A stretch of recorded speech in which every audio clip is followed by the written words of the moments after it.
नमस्कार। रायपुर दूरदर्शन के खास कार्यक्रम खुला आकाश में आप सभी का स्वागत है। खुला आकाश कार्यक्रम में हम विभिन्न विषयों पर चर्चा करते हैं, किंतु कोरोना काल को ध्यान में रखते हुए आज हम कोरोना से संबंधित विषय पर भी चर्चा करेंगे। आज जिस विषय पर हम चर्चा करने वाले हैं, कोरोना काल में हड्डी से संबंधित समस्याएं एवं उनका निवारण। इस विषय पर चर्चा करने के लिए हमारे स्टूडियो में मौजूद है joint disease specialist doctor Sunil Kumar Dewangan. Doctor साहब, आपका हमारे इस कार्यक्रम में बहुत बहुत स्वागत है। धन्यवाद। ठीक है, कार्यक्रम की हम शुरुआत करते हैं। सबसे पहला सवाल डॉक्टर साहब जी, जब भी हम संपूर्ण स्वास्थ्य की बात करते हैं, ऐसे में मांसपेशियों की सेहत, हड्डियों की सेहत की चर्चा सबसे पहले की जाती है। मांसपेशियों और हड्डी की सेहत को सुनिश्चित करने के लिए हमें क्या क्या करना चाहिए? सामान्य जीवन में यदि हम अपने लाइफस्टाइल को देखें तो केवल मांसपेशियों और हड्डियों के लिए अच्छा खाना पीना, जी, रेगुलर एक्सरसाइज और नियमित दिनचर्या के साथ साथ कुछ कुछ ऐसी चीज़ें हैं जैसे मेडिटेशन, तो ये एक कहना चाहिए आयुर्वेदिक जो लाइफ होती है आपकी, हमारे आयुर्वेदाचार्यों ने जो लाइफ के लिए गाइडेंस दिया हुआ है वो सफिशिएंट है। नियमित खान पान, नियमित एक्सरसाइज और संपूर्ण नींद, केवल इतनी ही चीज़ें आपके लिए सफिशिएंट है। जी। इसमें आपने एक्सरसाइज की बात की। आज के व्यस्त दिनचर्या में व्यायाम करने के लिए लोगों को समय नहीं मिलता। जी, ऐसे में व्यायाम कितना महत्वपूर्ण है और कम समय में प्रभावी तरीके से, बेहतर तरीके से व्यायाम कर सके, इसके लिए क्या किया जाना चाहिए? देखिए आज की दिनचर्या में यदि कोई भी सबसे पहले कह रहा है कि उसे टाइम नहीं मिलता, तो जो आप काम के पीछे भाग रहे हैं, काम के पीछे आप तभी भाग पाएंगे जब आप अपने शरीर को स्वस्थ रखेंगे। तो यदि 24 घंटे में आप केवल और केवल उम्र के हिसाब से यदि हम कहें तो केवल 30 मिनट से 45 मिनट तक इफ़ेक्टिवली आप अपने शरीर के लिए समय दे सकते हैं, जैसे जॉगिंग हो, साइकिलिंग हो, किसी प्रकार का जिमिंग एक्सरसाइज हो या फिर मेडिटेशन या योगा, इन सबको मिला के 30 से 45 मिनट यदि आप समय नहीं निकाल पा रहे हैं तो बहुत कहना चाहिए कि एक आपके लिए कठिन समय आगे बिल्कुल स्वाभाविक है। लेकिन यदि आप समय निकाल पाते हैं तो आप चाहे कितनी भी एक्टिव लाइफ को लीड कर रहे हों, जी, 30 मिनट, 45 मिनट और इफेक्टिवली 1 घंटा या फिर सप्ताह में 5 दिन भी आप अच्छे से वर्कआउट कर लेते हैं मिक्स तरीके का, तो मुझे लगता है कि आपकी लाइफ ऑटोमेटिकली हेल्दी हो सकती है। जी। हम हेल्दी लाइफ की बात कर रहे हैं। आज के इस समय में एक समस्या देखने को मिली है, जो अधिकांश लोगों में विटामिन डी की डेफिशिएंसी हो रही है। ये विटामिन डी की डेफिशिएंसी क्यों हो रही है और क्या इसका उपाय क्या है जिससे लोग सुरक्षित रह सके या बच सके? जी हाँ, ये बहुत ही स्वाभाविक है कि आजकल का खान पान जो है वो काफ़ी शिफ्ट हो चुका है। लोग नेचुरल रिसोर्सेज के किसी प्रकार के, चाहे वो खाने पीने में हो या एक्सरसाइज में हो, उसका उपयोग कम करने के बजाय थोड़ा सा कहना चाहिए पाश्चात्य सभ्यता के कुछ नेगेटिव पार्ट की तरफ ज़्यादा जा चुके हैं, जिसके कारण से हमें बहुत सारी समस्याएं दिखने को मिल रही, जिसमें से खासकर विटामिन डी जो कि मांसपेशियां, हड्डियां और जोड़ के लिए बहुत ज़रूरी है, इसकी कमी देखने को मिल रही है। इसका मुख्य कारण एक तो पहली बात तो जो सनलाइट का एक्सपोजर है। पहले जो हम खुले आकाश के नीचे घूमते थे कि साइकिल में काम करने चले गए, खुले मैदान में काम कर रहे हैं, ये कम हो गया है। बशर्ते अब क्या हो गया है कि पूरा बदन ढका होता है या कार में हम सफ़र कर रहे हैं या कहना चाहिए वेस्टर्नाइजेशन हो गया, तो जो सुबह की एक्सरसाइज वगैरह यदि हम प्रॉपर कर रहे हैं, खुले बदन में कर रहे हैं, तो विटामिन डी की जो कमी है वो ज़रूरत है पूरी हो जाती है। लेकिन इसके बाद भी आजकल देखने को मिल रहा है कि विटामिन डी काफ़ी कम होता है। तो इसके लिए हमें डॉक्टर की सलाह से या तो उसे रेगुलरली चेक कराएं या फिर रेगुलर ड्यूरेशन पे कुछ मिनिमम सप्लीमेंट्स भी यदि आप केवल विटामिन डी का लें तो वो बहुत सुरक्षित है। और साथ में विटामिन डी के जो प्रचुर मात्रा में जो भी पदार्थ हैं उनका भोजन में रेगुलर इस्तेमाल करके आप विटामिन डी को सफिशिएंटली बैलेंस कर सकते हैं। आपने विटामिन डी के सप्लीमेंट्स लेने की बात कही। आजकल ये देखा गया है कि मांसपेशियों को बढ़ाने के लिए जो डाइटरी सप्लीमेंट में प्रोटीन पाउडर लेने का चलन बढ़ गया है, और जिसमें ना तो डॉक्टर की सलाह ली जाती है ना तो डॉक्टर की राय ली जाती है। यह कितना सुरक्षित है और क्या प्रोटीन पाउडर बिना किसी सलाह के या बिना किसी राय के लेना उचित है?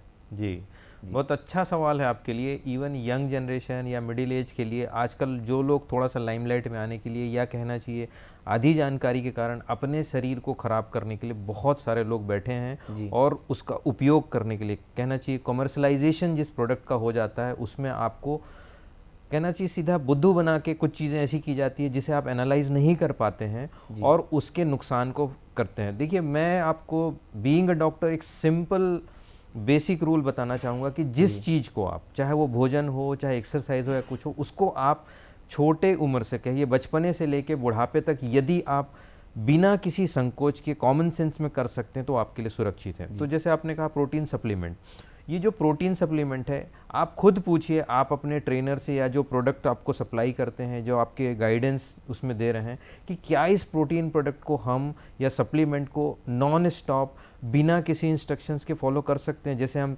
दाल चावल रोटी सब्जी या जो भोजन लेते हैं उसे तो हम बिना किसी रिस्ट्रिक्शन के, बिना किसी सलाह के ले लेते हैं, तो क्या ऐसे इस प्रोटीन सप्लीमेंट को हम बिल्कुल बेहिचक कभी भी कहीं खा सकते हैं? तो आपको जवाब मिल जाएगा, उसका जवाब साफ बताया जाएगा, नहीं।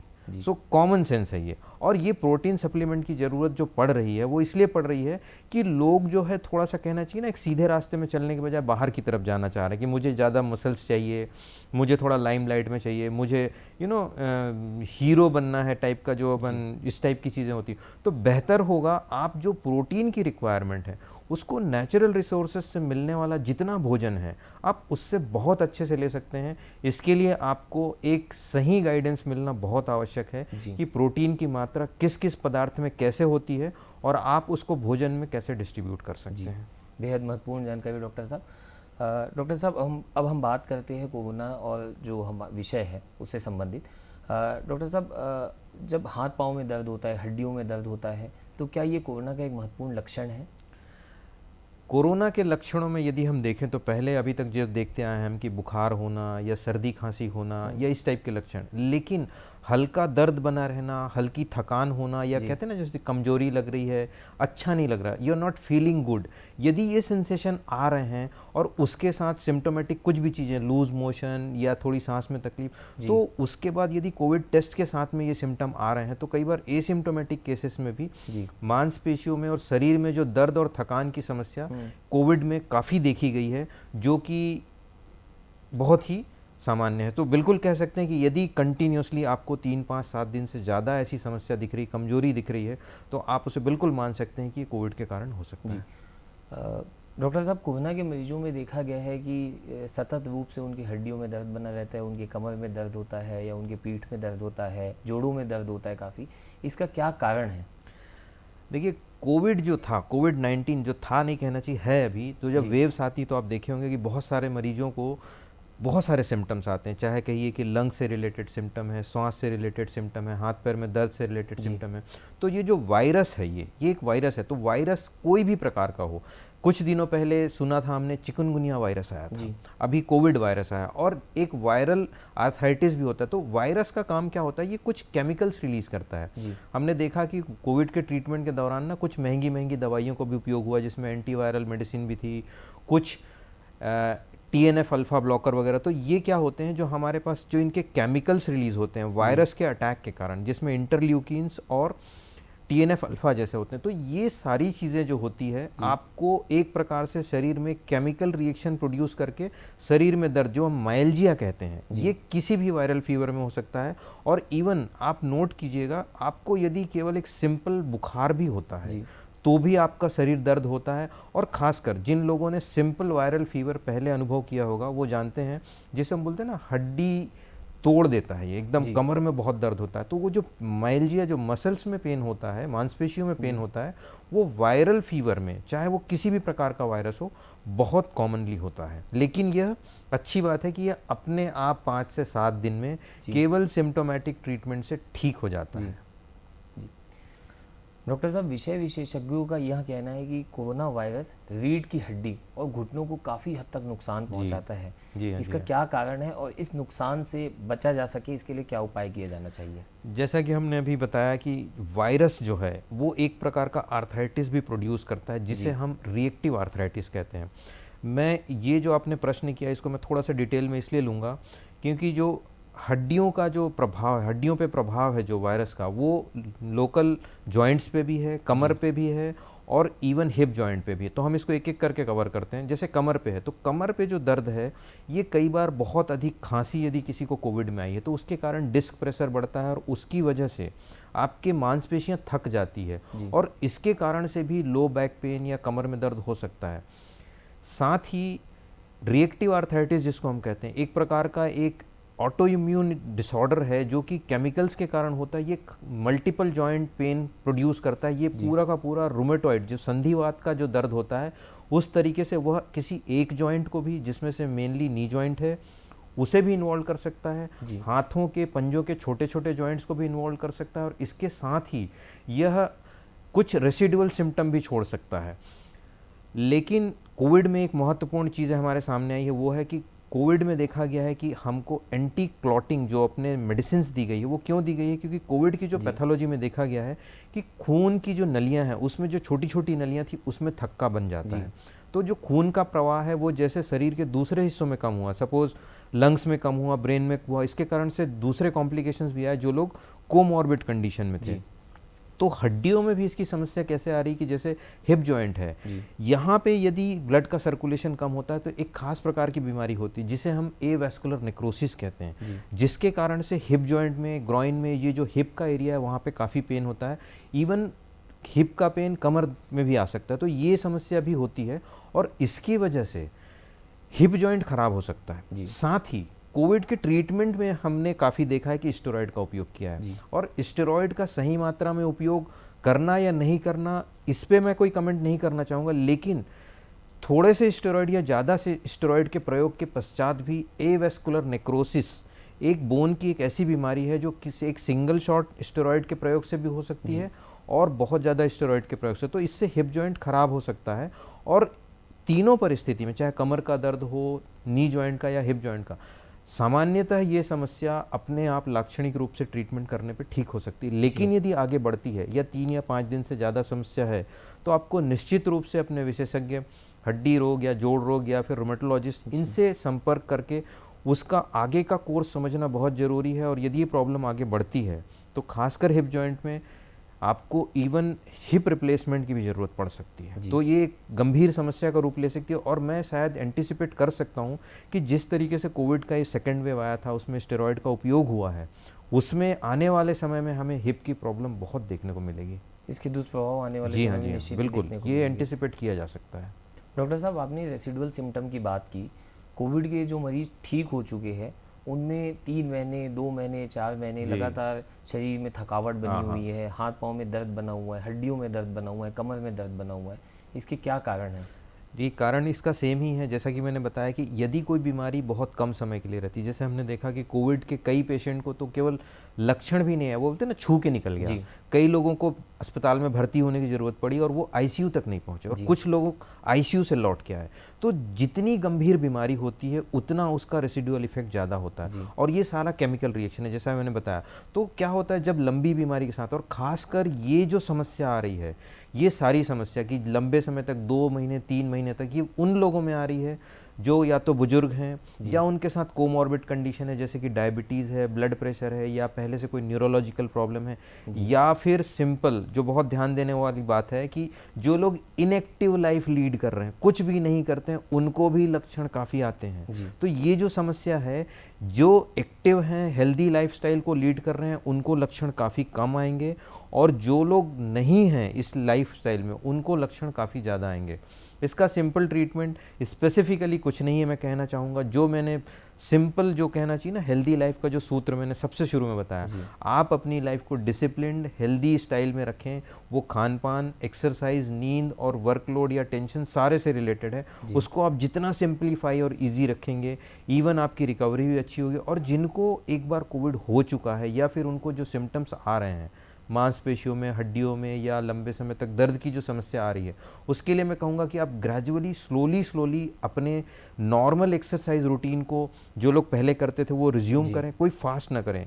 मैं इसलिए कहना चाहूँगा, देखिए कई केसेस ऐसे देखे गए हैं कि पहले वो आधे घंटे एक्सरसाइज बहुत तेज़ी से करते थे, विग्रस करते थे।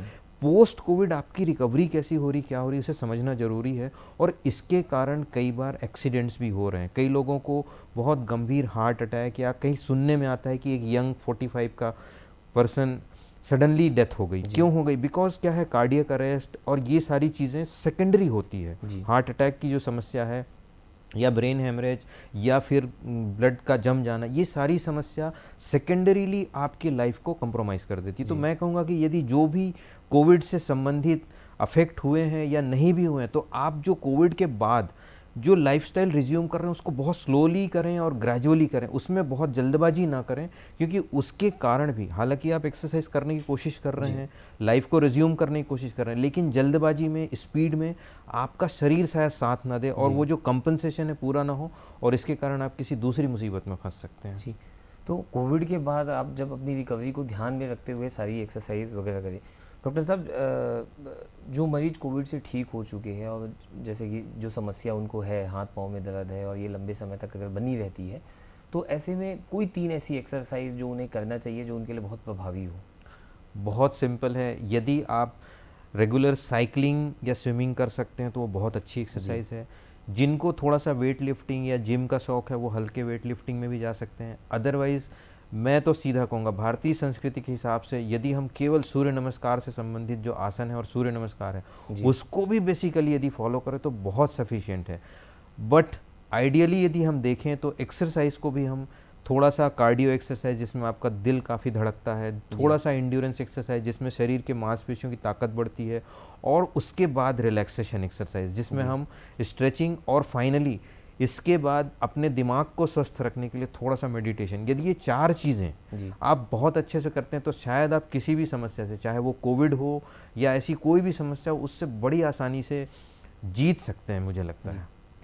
हम इस कोरोना काल में वर्क फ्रॉम होम का कल्चर बड़ा है, लोग घर में हैं, लॉकडाउन लग गया, घर में ही काम कर रहे हैं। ऐसे समय में घर में बैठे बैठे ही कई बार शरीर में दर्द की समस्या आने लगी, हड्डियों में दर्द की समस्या देखने को मिली है, तो इससे कैसे बचा जा सकता है या क्या किया जाना चाहिए? देखिए, मैं कहूँगा कि ये जो समस्या थी ना, कोरोना काल में उजागर हो गई है। अभी भी जिस लाइफस्टाइल को कहना चाहिए कि पूरा वर्ल्ड या हिंदुस्तान लीड कर रहा है ना, वो अभी स्टेशनरी लाइफ में आ चुकी है, बिल्कुल सेडेंटरी लाइफस्टाइल आ चुकी है। तो इसमें मैं कहना चाहूँगा कि आप अपने वर्क प्लेस को, वो चाहे आपका ऑफिस हो या घर हो, उसमें एक रूटीन बनाइए कि आप कभी भी आधे घंटे 45 मिनट से ज़्यादा अपने वर्क प्लेस पे, सिटिंग प्लेस पे ना बैठें। जैसे सिंपल समझ सकते हैं इसको, स्कूल में क्लास का पीरियड हमेशा 35 टू 40 मिनट्स का ही होता है, वो इसीलिए बनाया गया। 45 मिनट के बाद आप ब्रेक लें, और कुछ नहीं तो आप टॉयलेट जाएं, वहाँ से अपने शरीर को एक अंगड़ाई लेके स्ट्रेच करके फिर आप 10 मिनट के बाद दूसरा कर लें, पानी पीने के लिए जाएं, ऐसा।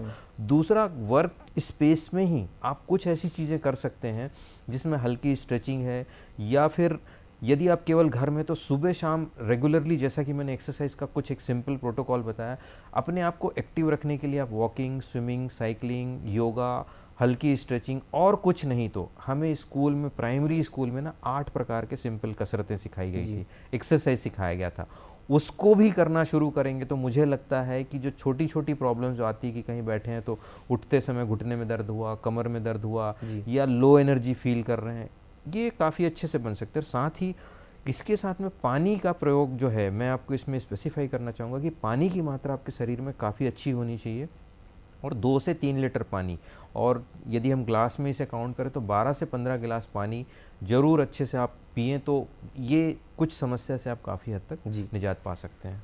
डॉक्टर साहब, कोविड, इस कोरोना काल में इन तमाम एक्सरसाइज के साथ साथ खान पान का भी ध्यान रखा जाना चाहिए, तो ऐसा क्या खाना चाहिए जिसमें हम सुनिश्चित कर सकें कि विटामिन का भी इंटेक हो रहा है, प्रोटीन का भी इंटेक हो रहा है? सिंपल है एकदम, बहुत सीधा और कहना चाहिए straight forward question, straight forward answer. नियम और संयम से सात्विक भोजन का प्रयोग करें और वो बैलेंस डाइट हो। और बैलेंस डाइट की परिभाषा क्या है, आपको, हमको, सबको स्कूल में पढ़ाया गया है, जिसमें प्रोटीन सफिशिएंट मात्रा में हो, जिसमें फैट की मात्रा समुचित हो, अधिक नहीं हो, कार्बोहाइड्रेट सफिशिएंट हो, मिनरल्स और विटामिन और साथ में पानी की मात्रा हो। अर्थात ये तो बैलेंस हो, इसके साथ साथ जो भोजन की मात्रा है वो भी संतुलित होनी चाहिए। ऐसा नहीं है कि आपको भोजन की मात्रा की ज़रूरत है 300 ग्राम की और आप 400 ग्राम खा रहे हैं, तो ओवर ईटिंग किसी भी तरीके से आपको मोटापे की तरफ ले जाएगा और आपको इनएक्टिविटी की तरफ ले जाएगा। तो सिंपल है, बैलेंस डाइट, बैलेंस कैलोरी और बैलेंस एक्टिविटी, यदि आप ये तीनों करते हैं तो मुझे नहीं लगता कि कोविड की ऐसी कोई भी चीज़ें आपके सामने आएगी, आप उनसे बड़ी आसानी से हेल्दी वे में उससे डील कर सकते हैं। कोरोना काल में जो मरीज कोविड से ठीक हो चुके हैं, कुछ बुजुर्ग पेशेंट्स में यहाँ भी देखा गया है कि उनकी जोड़ों की समस्या और बढ़ गई है। और वो क्या अलार्मिंग पॉइंट है जब उन्हें तत्काल जो है मेडिकल अटेंशन की आवश्यकता होती जी है? देखिए, ये कोविड काल में जितने लोगों को पहले से कुछ कुछ समस्या थी, जैसा कि हम देख रहे हैं कि एक सामान्य जो हेल्दी थे उनको भी थोड़ी जी, समस्या आ रही, तो मतलब जो समस्या कम थी वो ज़्यादा हो गई और जिनको नहीं थी उनको दिखाई दे रही, अर्थात किसी न किसी रूप में समस्या बढ़ रही जी, है। तो अलार्मिंग पॉइंट यही होगा, यदि कोई भी जोड़ों का, मांसपेशियों का या फिर हड्डियों का दर्द यदि आपको 3 दिन, 5 दिन, 7 दिन से ज़्यादा रहता है, तो जी, वो इन जनरल ये कॉमन रूल है कि आपको तब डॉक्टर को एड्रेस करना चाहिए, आपके ऑर्थोपेडिक सर्जन, आपके रोमेटोलॉजिस्ट या आपके जोड़ों के डॉक्टर को ज़रूर दिखाना चाहिए। तो यदि ऐसी कोई भी समस्या आपको दिखाई दे रही है जो ज़्यादा से ज़्यादा 1 सप्ताह तक है, आपके सामान्य जो भी है कि गर्म पानी से सिकाई जी, या घर की कोई किसी प्रकार के ट्रीटमेंट से आपने उससे फ़ायदा नहीं मिल रहा है, तो आपको डॉक्टर के पास जाना चाहिए। लेकिन आपने खासकर कहा कि जी, बुजुर्गों में एक और ख़ास समस्या देखने को मिलती है जिसे हम ऑस्टियोपोरोसिस कहते हैं, जी, जो इनेक्टिविटी में और बढ़ जाती है। तो ऐसी स्थिति में यदि आपको पीठ में दर्द काफ़ी हो रहा है या फिर जोड़ों में दर्द काफ़ी हो रहा है, तो ऑस्टियोपोरोसिस की भी समस्या इसमें काफ़ी बढ़ सकती है। जी, तो इन शॉर्ट आपको मैं यही सजेस्ट करूँगा कि आपको अपने स्पेशलिस्ट के पास में बहुत स्पेसिफिकली और बहुत समय रहते हुए उनको दिखा लेना चाहिए, तो आप अपनी समस्या से काफ़ी जल्दी जी, राहत पा सकते हैं। जी। कोरोना के बाद एक समस्या और देखी गई है इंसोम्निया की, कि जो मरीज़ ठीक हुए उन्हें नींद नहीं आ रही है, वो रात भर करवट बदल रहे हैं, जिसके कारण जी। भी उन्हें शरीर में, हड्डी में दर्द की समस्या बढ़ गई। तो इसे आप किस तरीके से देखते हैं? देखिए, इसको मैं इस तरीके से देखूंगा सिंपल कि कोरोना ने जी, जितना इंसान को प्रभावित किया है, जी, उससे ज़्यादा इंसान की सोच और दिमाग को जी, प्रभावित किया है। जिन लोगों ने कोरोना देखा है, जो निकले हैं वहाँ से, जो कहना चाहिए कि बहुत गंभीर बीमारी का शिकार नहीं हुए, वो खुशी-खुशी आ गए, उनको लगता है कि कोरोना गंभीर नहीं था। लेकिन कुछ लोग जो देख ही नहीं पाए, जो मीडिया में देख रहे थे, जी, वो कोरोना से ज़्यादा, उसकी न्यूज़ से ज़्यादा डरे हैं। जी, तो वो जो एक कहना चाहिए ना हौवा, एक भय, एक डर जो आपके दिमाग में बैठा है, उसके कारण से, क्योंकि नींद नहीं आने का एक मुख्य कारण होता है चिंता जी, और डर। यदि आप किसी भी वजह से, चाहे वो कोरोना की वजह से चिंता या डर का सामना कर रहे हैं या आप बेकार में डर रहे हैं, तो ये ज्ञान के अभाव में मोस्टली होता है। तो मैं केवल इसके लिए इतना ही सजेस्ट करूंगा कि आपको जो मैंने चौथा स्टेप हेल्दी लाइफस्टाइल के बताया था, जो जी, कि रिलैक्सेशन और मेडिटेशन है, जी, यदि आप उसको प्रॉपरली फॉलो करते हैं, जी, तो आप इससे, चिंता से, डर से बच सकते हैं। जी, दूसरा, लेकिन यदि आप हेल्दी डाइट, प्रॉपरली नींद ले रहे हैं, अपने रूटीन को बहुत सिस्टमेटिकली डिसिप्लिन्ड वे में फॉलो कर रहे हैं, तो भी आप इन सब चीज़ों से बचे रह सकते हैं। तो मुझे लगता है कि आप चिंता करके कुछ बदल नहीं सकते। जी, गीता के हिसाब से आप अपना कर्म करें, और कर्म क्या है ये आपका जानना बहुत जी, आवश्यक है। जी, बिल्कुल, बिल्कुल आपने बहुत सही कहा। आज इस विषय पे हमें बेहद महत्वपूर्ण जानकारी मिली। हड्डी से संबंधित तमाम समस्याओं पर हमने चर्चा की, उनके निवारण पर चर्चा की। कोरोना काल में बैलेंस डाइट क्या लेना चाहिए, एक हेल्दी लाइफस्टाइल क्या होती है, इस पर डॉक्टर साहब ने हमें बेहद महत्वपूर्ण जानकारी दी। डॉक्टर साहब, आपने इस कार्यक्रम में बहुत महत्वपूर्ण जानकारी दी, उसके लिए बहुत बहुत धन्यवाद आपका। जी, बल्कि मैं कहना चाहूँगा कि आपने मुझे यहाँ बुलाया, तो कोविड में क्या हो रहा है कि हम देख रहे हैं कि बहुत सारे जो इन्फॉर्मेशन है जी, वो बिना किसी अप्रूवल के मीडिया में आ रहे हैं, जी, जिसके कारण से लोगों को समझ में नहीं आता कि जी, क्या सही है। तो मैं अपना सौभाग्य समझूंगा कि मुझे ये प्लेटफॉर्म दिया गया और इतनी सारी जानकारी मैं शेयर कर पाया, जी, जिससे यदि लोगों की केवल समझ भी चेंज होती है, जी, तो आई थिंक इंसानियत के लिए, मानवता के लिए ये बहुत बड़ा, जी, मतलब मैं आपका आभारी रहूँगा जी, इसके लिए जी, कि आपने मुझे इसमें जी, बुलाया। जी, बिल्कुल। जी, धन्यवाद। जी, धन्यवाद। अगले बार फिर मिलेंगे किसी महत्वपूर्ण कार्यक्रम में एक महत्वपूर्ण विषय के साथ। तब तक के लिए जय जौहर, जय छत्तीसगढ़। धन्यवाद।